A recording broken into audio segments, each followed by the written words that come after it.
Hi everyone, Christina here. Welcome to Watercolor Week at my YouTube channel. I do a lot of watercolor videos on my YouTube channel already, but this week I'm going to be focusing on watercolor and just different things about watercolor, some cards, and I hope you guys enjoy this entire week. For today's topic, I'm actually going to be experimenting with two different items. Both are new and, well, new to me. One is new to me, the other is new completely. And we're gonna jump right into it. So the very first brand new item that I'm excited about is a set of stamps and dies from Waffle Flower. Nina over at Waffle Flower showed me these as, right after she finished them and she had them in process.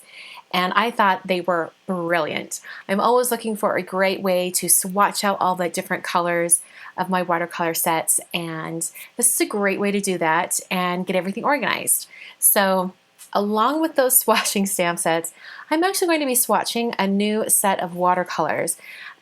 These are some really kind of unusual watercolors, and I've seen them online. We're just going to get right to it. This is I don't know what to call it, like a fan out set of watercolors. I'm not sure how else to describe it, but here's my set here. I saw it on Facebook, some different Facebook ads. I also saw it over at Instagram, and I was really intrigued. In fact, I almost ordered these a few times, but didn't, and I'm glad I held out because I later just happened upon them at Amazon, and they were considerably cheaper than the other places that I had, I saw them being advertised on Facebook. So I've got my laptop in front of me right here. I'm going to show you what those watercolors look like.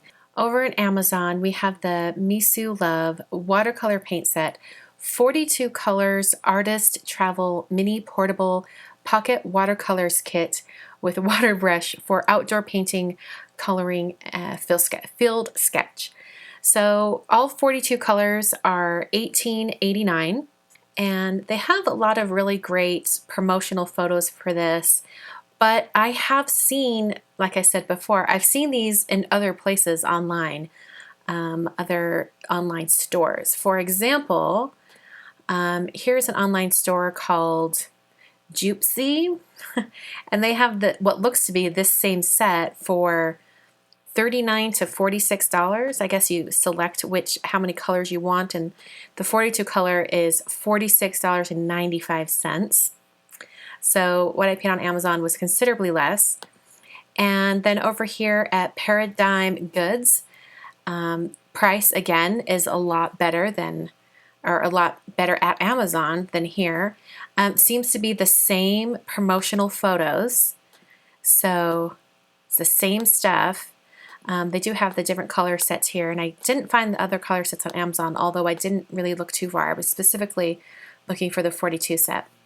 So I got these from Amazon. I got them actually a couple weeks ago. They came really fast. And I'm going to experiment with them today, see what I think, see if they're really worth the price tag, which actually wasn't a very hefty price tag. So my hopes aren't high, but the price wasn't high either. So we'll see how these do. We're going to get into the swatching and testing out these watercolors, and I hope you guys enjoy. Like I mentioned before, there are 42 colors in this watercolor set, and they all fan out from the very bottom. So the very bottom segment is actually a palette, and then it goes into all of the different colors, and you have one less pan of color as you move up toward the top. So I'm going to fan all these out. And you'll notice that there are some little grid boxes at the bottom of each little fan out segment, and those are the colors, and they are numbered.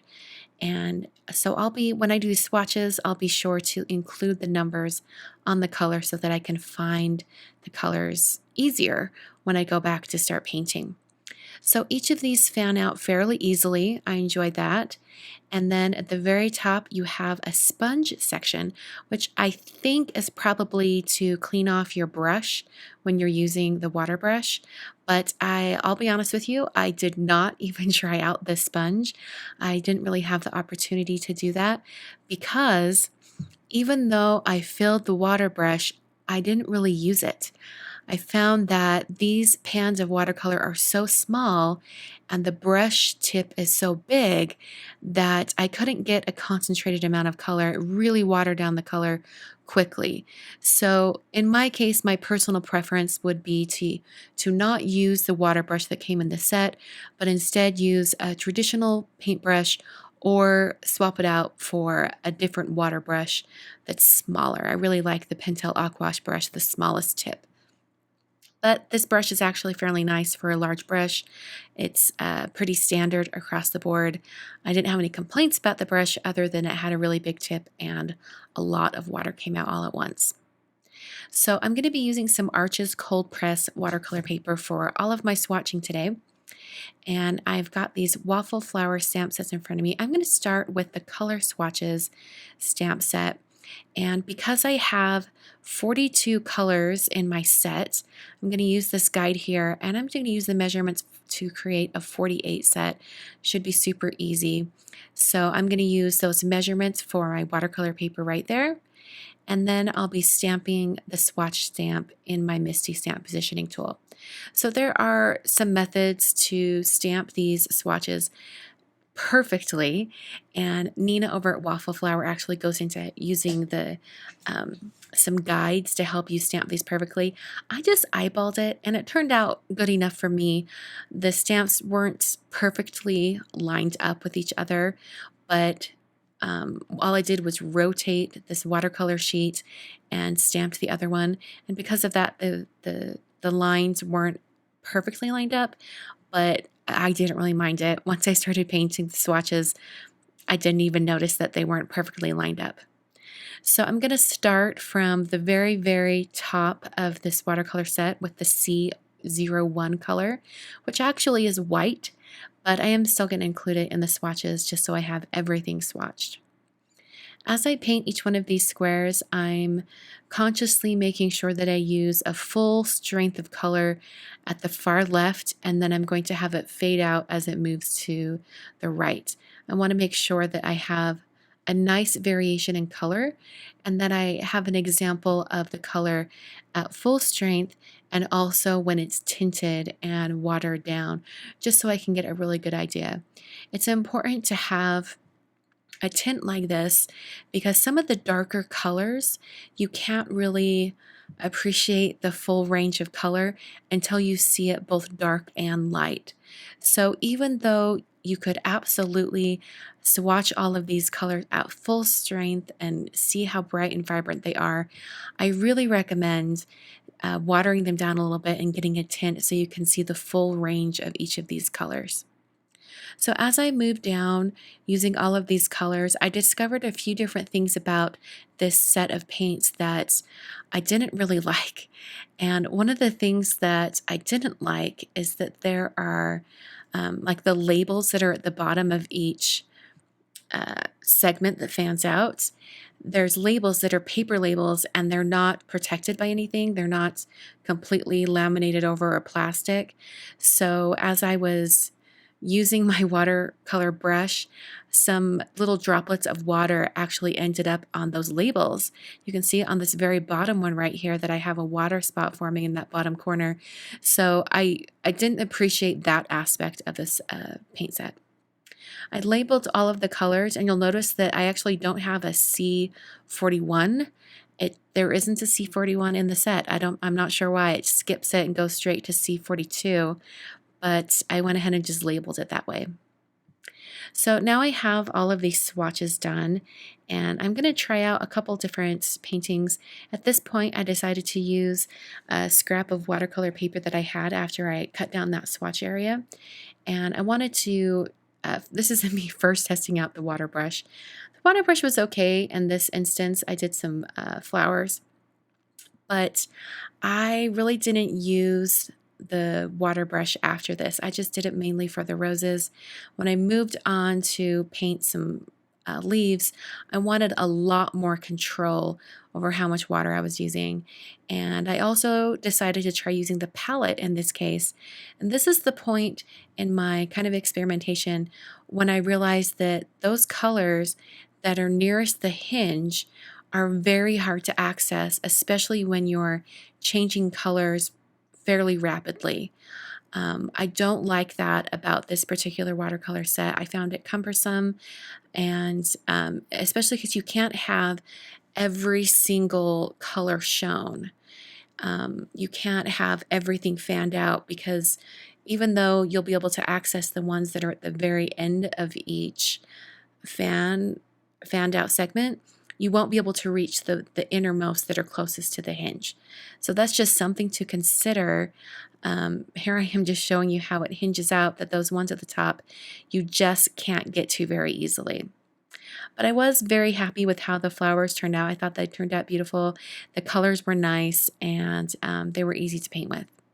So now I'm going to take the color wheel stamp from Waffle Flower, and I'm going to be coloring this with just 3 colors. These swatch stamps and the color wheel are great examples for you to practice your color mixing and also your color theory. So I ended up stamping this color wheel multiple times to make sure I got the lines nice and stark. And then I picked out the different red, blue, and yellow shades that I'd be using. And I really wanted to mix the blue and the red together to see if I could get a good purple, because I think it was in my watercolor class in high school, and then also I've heard some other watercolor artists mention the fact that you can get really different purples depending on the different blues and reds that you use. And some blues and reds just don't mix well together. They don't make a nice, pretty, vibrant violet shade. So I wanted to test these out to make sure that they would create a nice violet shade that I was happy with. Also, at this point, I decided that I did not like mixing on that really small palette. I think if I was traveling or away from home and I did not have an option of this larger palette that I have here off to the side, I probably would have limped along using that smaller palette. But if I am at home in my craft room, or even somewhere where I have a ceramic plate from the kitchen to use, or just something with a larger surface area to mix color on, I think I would much rather use that than use the small little itty bitty palette on the bottom of this paint set. So right now I've done all 3 of the primary colors, and I'm going to start mixing some of the secondary colors and the tertiary colors that are in between. So I created big piles of color and then gradually added the different colors together until I got the shades that I enjoyed. So this is a great way to really experiment and learn how you can create your own colors. I found this exercise, if you could call it that, I found this really helpful actually. I think sometimes I rely on the pre-mixed colors, the pre-made colors that are included in my different watercolor sets, and there's just something about mixing your own colors from scratch that is really intriguing, and it tells me that if I wanted to try out some different types of watercolor paints, I could possibly just buy 3 colors and mix from there and really get a feel for how those watercolors work just by using those 3 colors. So as I'm painting this color wheel, I want the full strength color at the outer edge of the circle, and then as it moves toward the center, I wanted to tint those back so I have a good example of what those colors look like when they're very pale and diluted with lots of water. So this color wheel is actually very useful. Like I've showed you guys in the past, when you have colors that are directly across from each other, those are complementary colors. And in particular, I like that there are like blue, violet, and yellow, orange, that there are those tertiary colors that are on this color wheel so that I can see what those complementary colors would be. It just gives you some interesting color combination ideas. So for the very last sort of experiment or example that I used to put these paints to the test was I wanted to create a wet on wet background with some colors and see how the colors mix with each other. So I've taped down, not painted, I've taped down some watercolor paper to a hardboard here, and I'm applying a generous coating of clean, clear water over that entire surface. I'm then going to take just a few colors, and my color swatches that I made earlier did aid me in choosing which colors I wanted to use, because you can't really tell what the colors look like just looking at them in the pans. So I did a purple, a red, a yellow, and then also a nice blue shade, and I really wanted to get these colors mixing quite a bit. So these colors, I noticed they react really well when you bring your wet paintbrush to them. They pick up a lot of color. So it was very easy to have very strong pigmented paint coming into this wet on wet background. So the colors were very, very vibrant, and because the paint was a little bit thick, I didn't want to really mix and kind of blend out with the other shades. So I did have to spray it with my spray bottle to add some more water and get those paints moving. In a lot of cases, having really saturated pigmented paints like this is not a big problem, because sometimes you want those paints really strong and you just have to add water to really loosen them up and get the colors moving. Some other things I wanted to mention, like I mentioned before, the water brush, not my favorite, but it'll do in a pinch. Also, there were a few of these colors that I noticed after I finished swatching all of them, that when you close up the fan, the color kind of gets squashed up to the one that's right above it. Not a huge deal, because unless you're putting your finger underneath each one of these fanned out segments, you won't really notice that there's paint there. So it's not a huge deal, but I did want to mention it. So in conclusion, would I recommend these paints? I think I would, specifically for travel, because I think the way they close up is really convenient. Not a big fan of the included palette, so I might bring something to use on my own, and I'll probably bring my own brush, but the paints themselves are actually pretty nice. You don't get a ton of paints and you can't get refills, but I think they're pretty good overall, and for the price point, specifically at Amazon, just around $19, I think they're a pretty good deal with a really large color selection. Thanks so much for watching today's adventure. I hope you enjoyed my findings on the watercolor set. If you want to check out a couple more videos, I've got some watercolor videos on screen right now. You can check those out. Don't forget to hit that thumbs up button if you liked this video. And if you liked it, share it with a friend, hit that share button. I would really appreciate it. Thanks so much for watching, and I'll catch you guys in the next video.